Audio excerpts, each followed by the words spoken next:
विश्वानि देव सवितर्दुरितानि परासुव यद्भद्रं तन्न आसुव।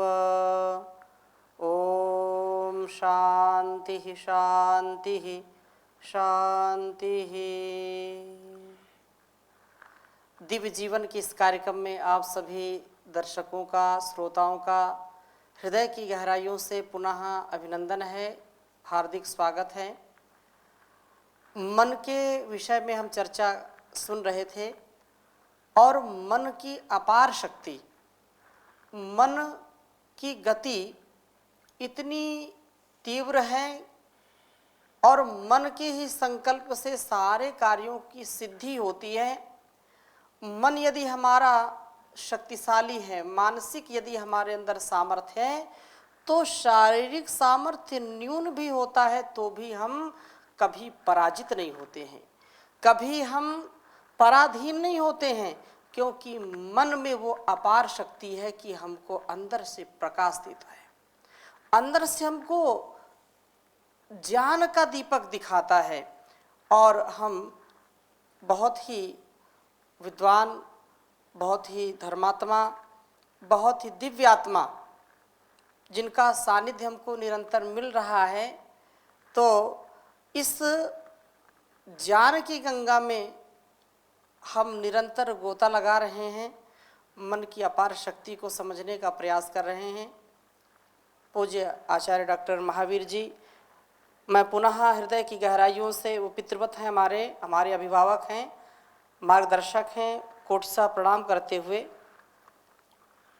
आप सभी की ओर से भी प्रणाम कर देता हूँ मैं। प्रणाम सुमेश जी, प्रणाम। आप श्री के मुखार बिंदु से हम यजुर्वेद के कुछ मंत्रों का स्वाध्याय कर रहे थे मन के सामर्थ्य के ऊपर कि मन कितना प्रकाश देता है। ज्योतिषाम ज्योति, ज्योतियों का भी ज्योति है, प्रकाशकों का भी प्रकाशक है और संकल्प शक्ति से हमको ओतप्रोत करता है। कल्याणकारी संकल्प, संकल्प तो आते हैं, वो कभी नरकगामी बना जाते हैं, कभी अशुभ भी आते हैं, कभी शुभ आते हैं, लेकिन जब मन को हम साध लेते हैं और जहाँ वैदिक मंत्रों की बात हम करते हैं, वैदिक जो निष्ठा हमारी है, वैदिक जो हमारा ज्ञान है, वैदिक जीवन पद्धति है, उसको यदि हम आत्मसात करते हैं तो मन तो हमारा सदा कल्याण से ही ओतप्रोत है। ऐसा आप श्री के मुख से हमने सुना था। पुनः हम निवेदन करेंगे कि जिन वेद मंत्रों के माध्यम से मन की शक्ति को हम समझने का प्रयास कर रहे हैं, उनमें पुनः आप श्री का सानिध्य। धन्यवाद पूज्य स्वामी जी महाराज। बहुत ही मैं अपना सौभाग्य समझता हूँ कि वेद मंत्रों की छाया में कुछ कहने का, अपने सम्माननीय श्रोताओं से संवाद करने का ये सौभाग्य प्राप्त हो रहा है। हमारे ऋषियों ने, आचार्यों ने, प्रातः स्मरणीय महापुरुषों ने बहुत सुंदर पंक्ति एक लिखी है, इंद्रियाणि परान्याहु जी, इंद्रियेभ्य परम मनः मनसस्तु परा बुद्धि यो बुद्धे है परतस्तु सः।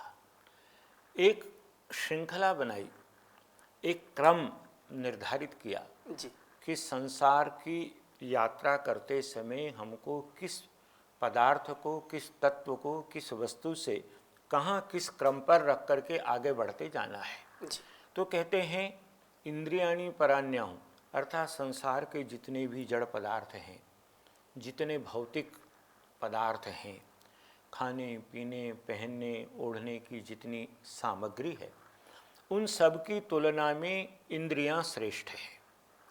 इंद्रियों के सामने उनका महत्व नहीं है, बल्कि उनके सामने इंद्रियों का अधिक महत्व है। इनको भी देवता कहा जाता है। फिर कहा इंद्रियेभ्य परम मनः, ये जो इंद्रियां हैं, ज्ञानेन्द्रियां और कर्मेंद्रियां, इनसे भी उत्कृष्ट मन की अवस्था है। मनसस्तु परा बुद्धि, और जो मन ठीक हो जाता है, मन के विकार धुल जाते हैं, मन शुद्ध और पवित्र हो जाता है, मन जब शिव संकल्पों से ओतप्रोत हो जाता है, तो फिर बुद्धि का परिष्कार प्रारंभ होता है। जी। और ऋषि कहते हैं, आचार्य कहते हैं, यो बुद्धे परतस्तु सः, और जो बुद्धि से भी परे है, जहाँ मन की गति नहीं, जहाँ इंद्रियां गति नहीं कर सकती, जहाँ बुद्धि भी अपना सामर्थ्य प्रदर्शित नहीं कर सकती, ऐसा जो परम तत्व है वही सबसे मुख्य है, वही गंतव्य है, वही प्राप्तव्य है। लेकिन उस तक पहुँचने के लिए सबसे प्रबल साधन के रूप में, क्योंकि मन उभय विध है, जैसे दर्शन शास्त्र में दहली दीपक न्याय की चर्चा होती है कि जैसे दहली पर रखा हुआ दीपक अंदर भी प्रकाश देता है और बाहर भी प्रकाश देता है, इसी प्रकार से मन का यदि परिष्कार कर दिया जाता है, मन को यदि शुद्ध और पवित्र बना दिया जाता है, मन के विकारों को यदि हम अभ्यास के द्वारा, साधना के द्वारा प्रक्षालित कर देते हैं, तो ऐसा मन इंद्रियों को भी शुभ मार्ग पर चलने की प्रेरणा देता है और बुद्धि के विकारों को दूर करके और परमात्मा मिलन का जो उत्तम मार्ग है वो प्रशस्त करता है। और वही बात यजुर्वेद के 34वें अध्याय के इन मंत्रों में बहुत उत्तम प्रकार से कही गई है। आइए थोड़ा सा उस पर हम ध्यान देते हैं। अवश्य। ये न कर्माण्य पशो मनीषिनो यज्ञे कृण्वन्ति विदथेषु धीराः यद अपूर्वम यक्षमन्तः प्रजानां तन्मे मनः शिव संकल्प वस्तु।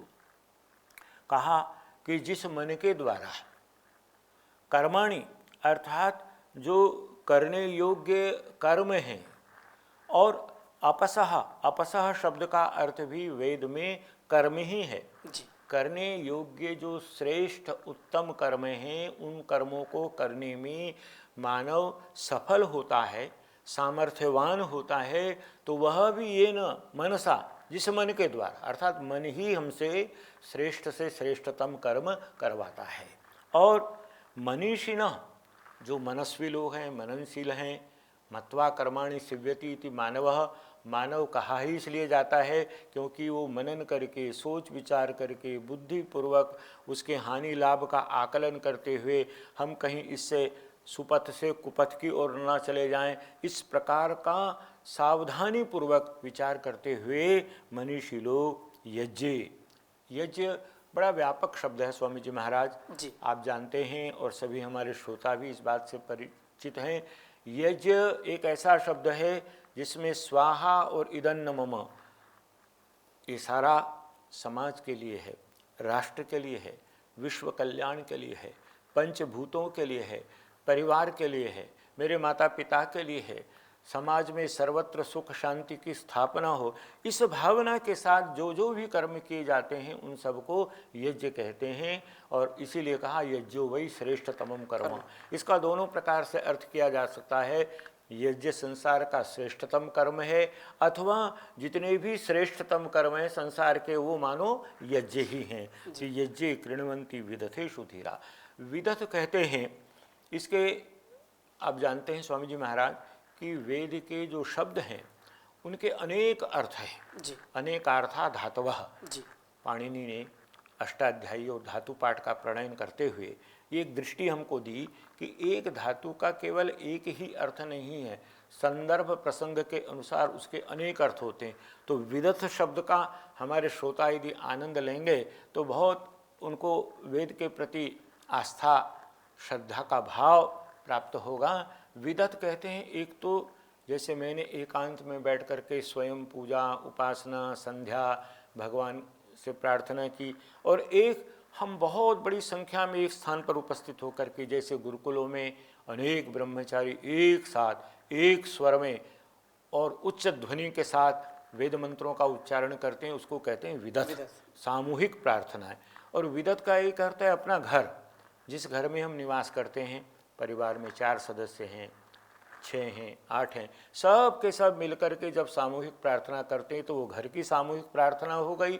जब हम गुरुकुल में, किसी विश्वविद्यालय में, किसी तपोवन में, किसी साधना के धाम में बैठ कर के सब साधक साधिकाएँ मिलकर के भगवान से कुछ मांगते हैं, प्रार्थना करते हैं, तो विदत उसमें धीरा, जो धैर्यशाली लोग हैं, क्योंकि धीरता हमारे धर्म का सबसे पहला लक्षण है।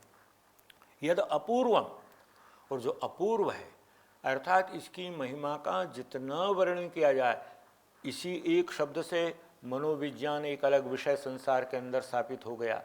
यह मन ही दर्शन का भी प्रमुख विषय है, यह मन ही योग दर्शन में भी एक चिंतन का, विचार का प्रमुख स्तंभ है। यह मन ही हमारे परिवार के, समाज के, राष्ट्र के, विश्व के सारे कार्यों को संचालित करने वाला तत्व है, इसलिए इसको कहा अपूर्वम। और यक्षम, जो यक्ष है, जो यजनीय है, जो यजन करने योग्य है, पूजनीय है, इस मन का बड़ा सावधानी के साथ हमको आराधन करना चाहिए। इसको ठीक ठीक प्रकार से इसकी पूजा करनी चाहिए। और स्वामी जी महाराज, मुझे सामवेद का एक मंत्र स्मरण आ रहा है जी। वहाँ भाव विभोर होकर के अपने मन को पवित्र करने की भावना वाला साधक, उपासक परमात्मा से प्रार्थना करता है, पुनन्तु मां देवजनः पुनन्तु मनवो धिया पुनन्तु पंचभूतानि पवमानः पुनातु मां। इसमें ये भी बता दिया कि इस मन को कैसे निर्विकार रखा जा सकता है। जी। और इसके लिए 4 उपाय इस मंत्र में बताए गए हैं।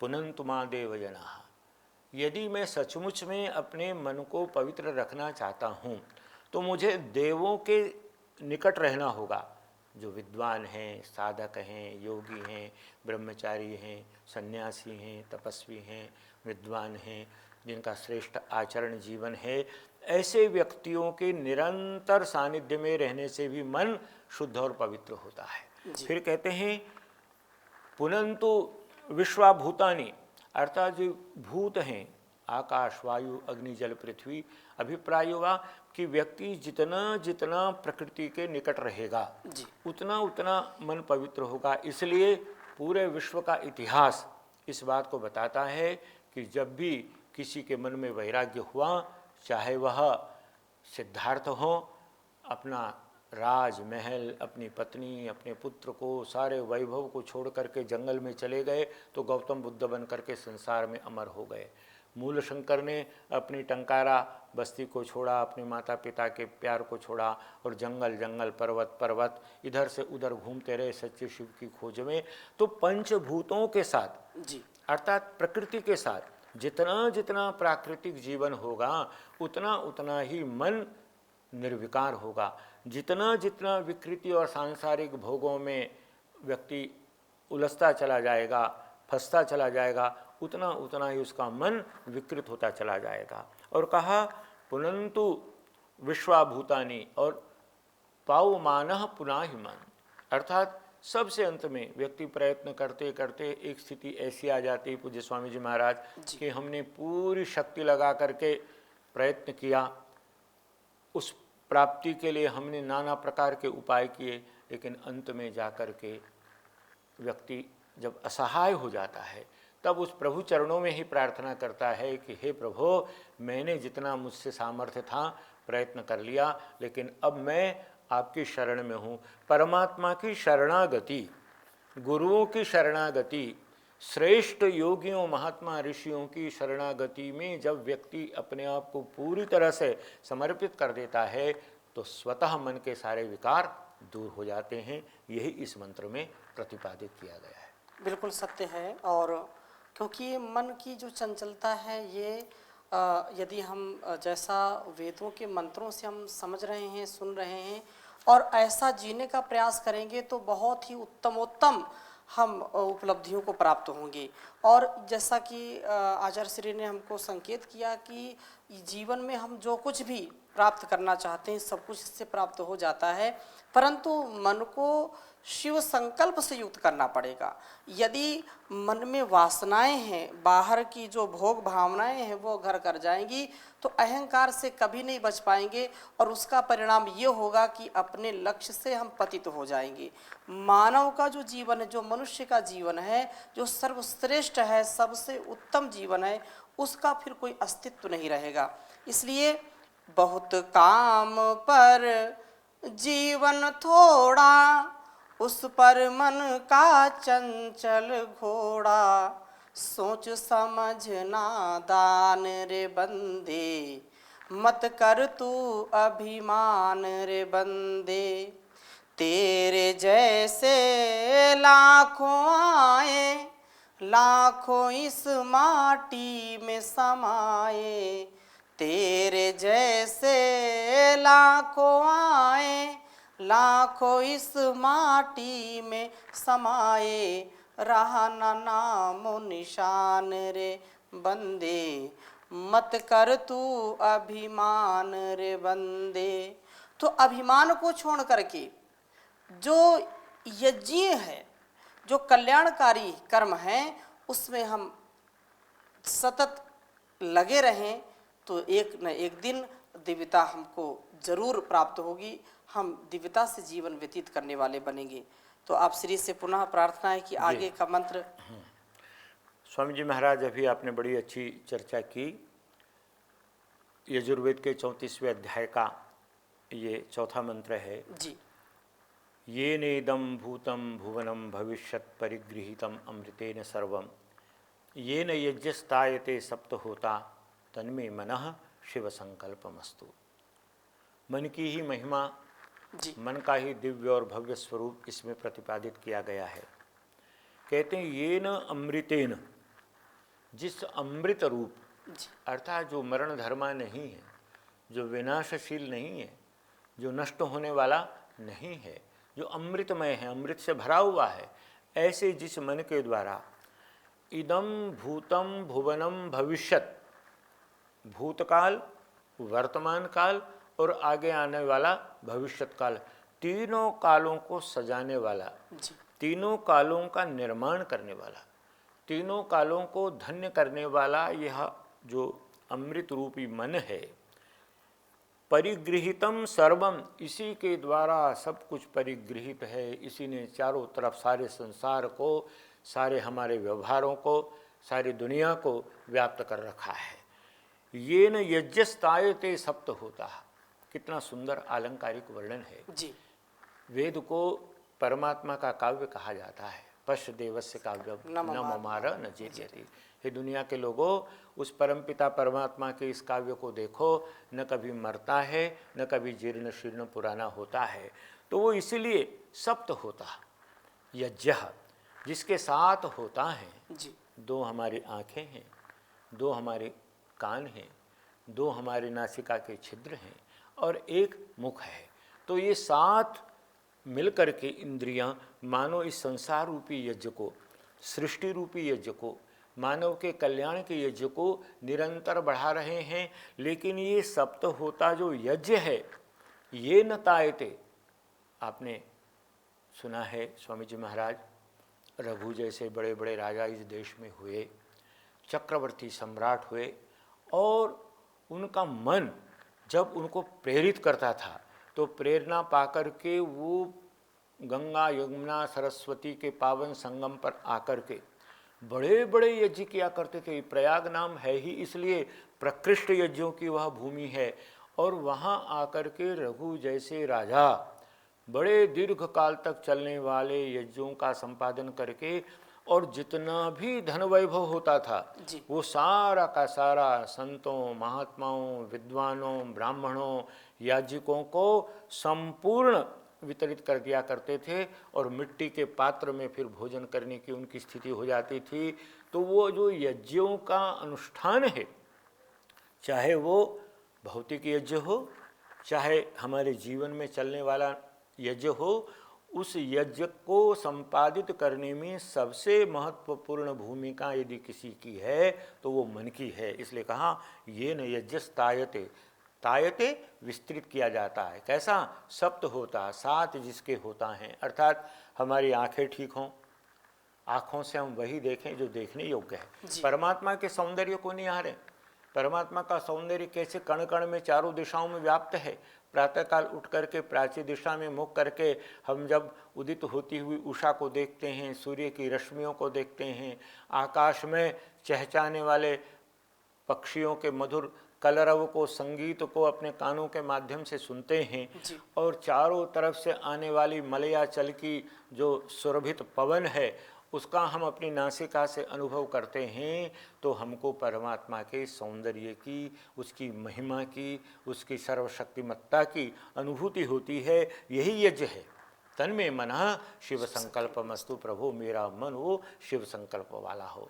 स्वामी जी महाराज, इस समय मुझे एक प्रसंग याद आ रहा है, यदि आप अनुमति दें। जरूर जरूर। हमारे यहाँ बोलचाल की भाषा में भी कहा जाता है जैसा खाए अन्न वैसा हो मन। जी अर्थात भोजन के साथ भी, आहार विहार के साथ भी मन की साधना का बड़ा गहरा संबंध है। जी और इस दृष्टि से महाभारत का वो प्रसंग जब भीष्म पितामह शरसैया पर पड़े हुए हैं और भगवान कृष्ण ने पांचों पांडवों को निवेदन किया कि देखो, संसार का राजधर्म का प्रतिपादन करने वाला सर्वश्रेष्ठ विद्वान संसार से विदा होने वाला है, जी जाओ और उनसे राजधर्म का पाठ पढ़ करके आओ।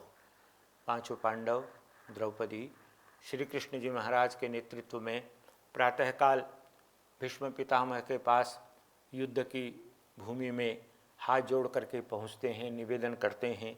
और उस समय भीष्म पितामह पांडवों को, श्री कृष्ण जी को और द्रौपदी को राजधर्म का उपदेश देने लगते हैं। जब वो उपदेश प्रारंभ करते हैं तो द्रौपदी जोर जोर से अट्टहास करने लगती है, हंसने लगती है। उसका अट्टहास भीष्म पितामह के कानों में जैसे चुभता है और वो कहते हैं कि बेटी, तुम हंस रही हो, तुम मेरा उपहास कर रही हो, क्या बात है? और उस समय द्रौपदी कहती है, बाबा, इस समय आप इतना सुंदर राजधर्म का उपदेश दे रहे हैं, लेकिन उस समय आपका राजधर्म कहाँ चला गया था? आपका धर्म कहाँ सो गया था? जिस समय कौरवों ने भरी राजसभा में मेरा चीर हरण करके मेरा अपमान किया था, मेरे पांडवों को छल कपट से जुए में पराजित करके और उनको जंगल जाने के लिए विवश कर दिया था, उस समय आपका धर्म कहाँ चला गया था? और उस समय भीष्म पितामह ने जो बात कही वो संसार के इतिहास में और विशेष रूप से जीवन की साधना, मन की साधना करने वालों के लिए बड़ी प्रेरणा देने वाली है। वो कहते हैं कि बेटी, तुम ठीक कह रही हो, उस समय मैंने कौरवों का दूषित अन्न सेवन किया था और उस दूषित अन्न से जो रक्त बना उसने मेरी बुद्धि को, मेरे मन को विकृत कर दिया था, मेरे विचारों को दूषित कर दिया था और इसलिए मैं उस समय धर्म के स्वरूप को न तो बता पाया न उसको व्यवहार में ला पाया। लेकिन अर्जुन के बाणों ने मेरे शरीर के उस दूषित रक्त को शरीर से बाहर कर दिया है। अब मेरे शरीर में दूषित अन्न से बनने वाले रक्त की एक भी बूंद शेष नहीं रह गई है। इसलिए अब मुझे धर्म क्या है, मन क्या है, बुद्धि क्या है, जीवन का उत्तम मार्ग क्या है, इसकी अनुभूति हो रही है। तो यह घटना इस बात को बताती है कि यदि मन को ठीक रखना है तो युक्ताहार विहारस्य युक्त चेष्टस्य कर्मसु युक्त स्वप्नावबोधस्य योगो भवति दुःखः। बहुत सुंदर, बहुत सुंदर, बहुत सुंदरता के साथ ये जो आपने प्रसंग बताया, वास्तव में इसीलिए हमारे ऋषियों ने, महापुरुषों ने आहार को लेते समय बहुत विचार की बात की है कि कहीं से भी किसी के घर का, किसी के हाथ का हम ना खाएं। इसको दूसरे दृष्टि से देखने की बात नहीं है, इसको देखने की बात यह है कि जो हम पदार्थ ले रहे हैं, जो हम खा रहे हैं या जिसके हाथ का खा रहे हैं, वो धर्मपूर्वक कर्म करके धनोपार्जित जो धन है, वो धनोपार्जन धर्म की कमाई का है या अधर्म की कमाई का है। लोगों ने उसको छुआछूत से जोड़ दिया, उसको ऊंच नीच से जोड़ दिया। ये कदाचित उचित नहीं था और न उचित है। यद्यपि देव दयानंद महर्षि जी ने जो एक बहुत बड़ा जन जागरण किया और इस देश का उद्धार किया, जिससे बहुत जो खाइयाँ थीं वो बिल्कुल मिट जैसी गई हैं, परंतु फिर भी हमको, जैसा कि आचार्य श्री संकेत कर रहे हैं कि मन की पवित्रता के लिए, क्योंकि एक प्रश्न आया है कि मन को कैसे पवित्र करें, मन पवित्र रहता नहीं है, इसमें बहुत सारे उलझने, बहुत सारे ऐसे गलत विचार आते हैं जिनको हम चाहते नहीं हैं, फिर भी वो आ जाते हैं, घर कर जाते हैं। हम आहार लेते समय पूरा विचार करें। आहार, एक कण भी आहार यदि हम गलत लेते हैं तो हमारे विचार को वह दूषित कर देता है और दूषित विचार से हमारे फिर संस्कार भी दूषित हो जाते हैं, कुछ संस्कारी हम हो जाते हैं। इसलिए जो बात कही है, जैसा खाएंगे अन्न वैसा हो जाएगा मन, जैसा पिएंगे पानी वैसी हो जाएगी वाणी। तो यहाँ पर यही संकेत किया जा रहा है, हम इसको समझें और जीवन में उतारने का प्रयास करें। अभक्ष्य पदार्थों का कभी भी सेवन ना करें, क्योंकि अभक्ष्य पदार्थ का सेवन करेंगे, मादक द्रव्यों का सेवन करेंगे तो हमारा मन दूषित होगा ही होगा, बुद्धि हमारी दूषित होगी। हम इससे बचें, इससे बच करके हम जो धर्म का मार्ग है, जो वेदों का मार्ग है, जैसा यहाँ पर हम सुंदर सुंदर वेद मंत्रों की चर्चा सुन रहे हैं आचार्य श्री से, तो हम इनको आत्मसात करें। मैं पुनः निवेदन करूँगा। जी स्वामी जी, इसी क्रम में 34वें अध्याय का 5वां जो मंत्र है वो बहुत कमाल का है। ओम यस्मिन् ऋचा साम यजुंषि यस्मिन् प्रतिष्ठिता रत्नाभा विवारः यस्मिच्चित्तं सर्वभूतं प्रजानां तन्मे मनः शिव संकल्पमस्तु। कितना व्यापक, कितना विराट चिंतन है वेद का। कहते हैं यस्मिन मनसी, यस्मिन सप्तमी का एक वचन है, जिस मन में ऋचः साम यजुंषि, ऋग्वेद यजुर्वेद सामवेद, ये जो वेदत्रयी है, ज्ञान कर्म और उपासना, ये सारा का सारा संसार का समाहार 3 विषयों में हो गया है। उत्तम ज्ञान, उत्तम कर्म और फिर उत्तम उपासना।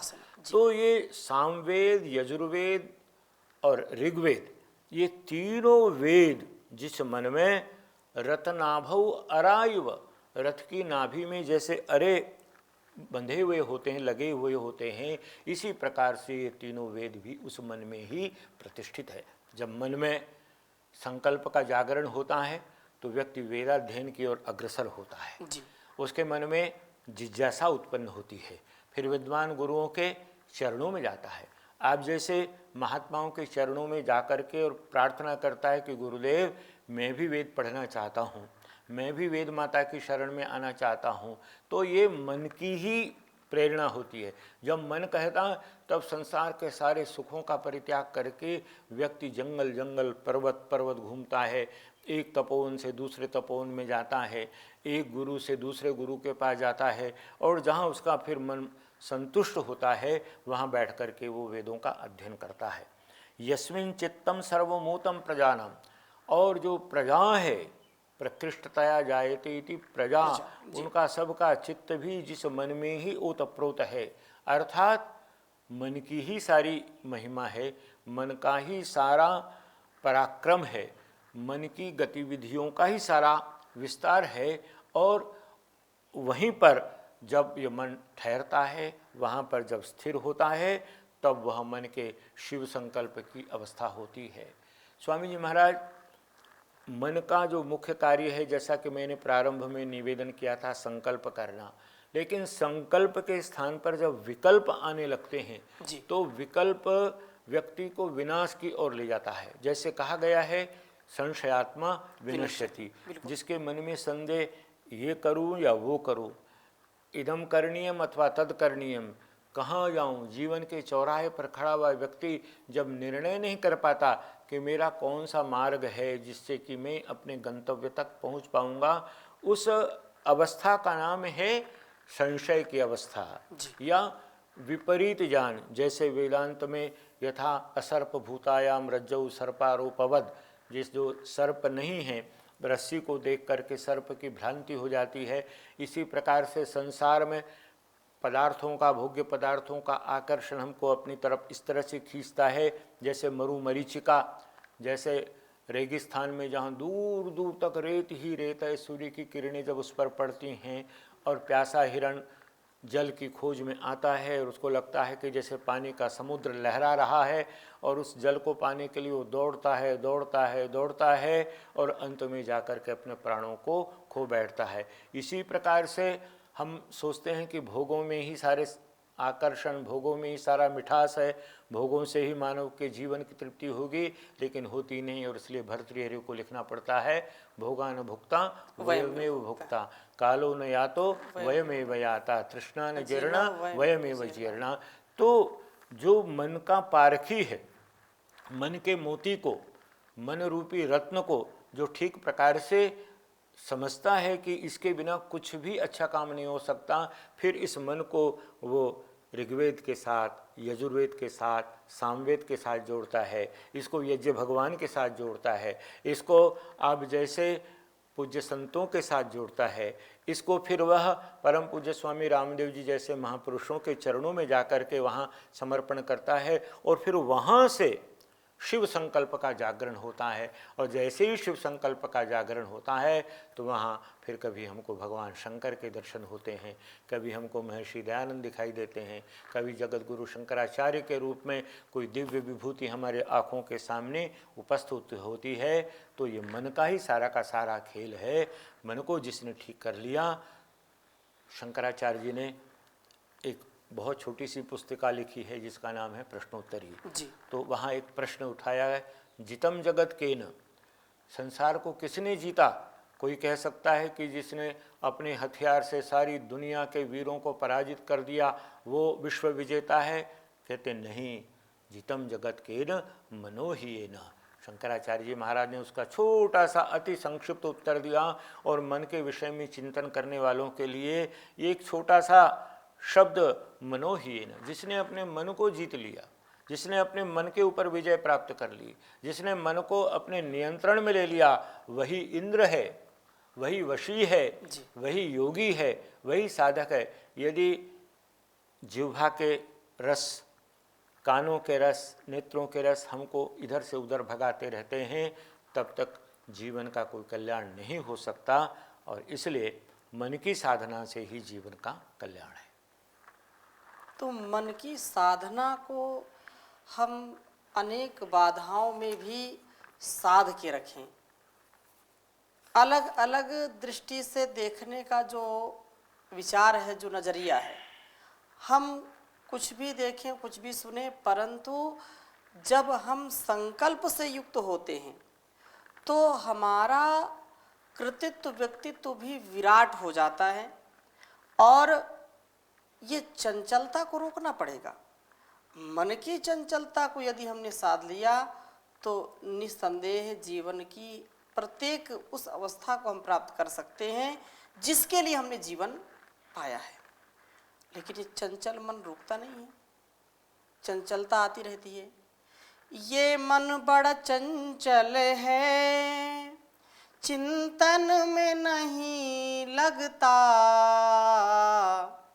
ये मन बड़ा चंचल है, चिंतन में नहीं लगता।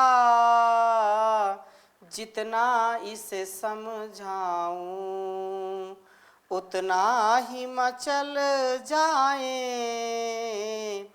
दाता तेरे सुमिरन का वरदान जो मिल जाए।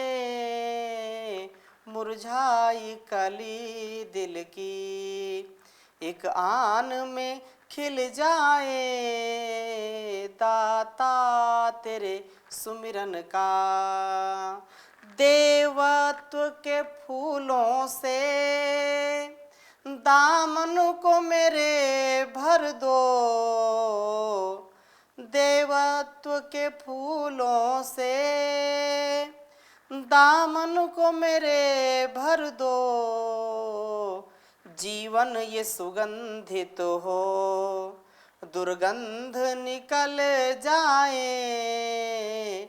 दाता तेरे सुमिरन का वरदान जो मिल जाए। मुरझाई कली दिल की एक आन में खिल जाए। दाता तेरे सुमिरन का। तो इस प्रकार से ये मन की अपार शक्ति का जो हम यहाँ पर महिमा मंडन सुन रहे हैं, निसंदेह हमको ऐसा ही आत्मसात मन में और विचार में रखना चाहिए ताकि हमारा जीवन और दिव्य बने, भव्य बने। इन्हीं शुभ संकल्पों के साथ आज की कक्षा को यहीं पर विराम देते हैं। शेष चर्चा अगली कक्षा में करेंगे। ओम शांति शांति शांति।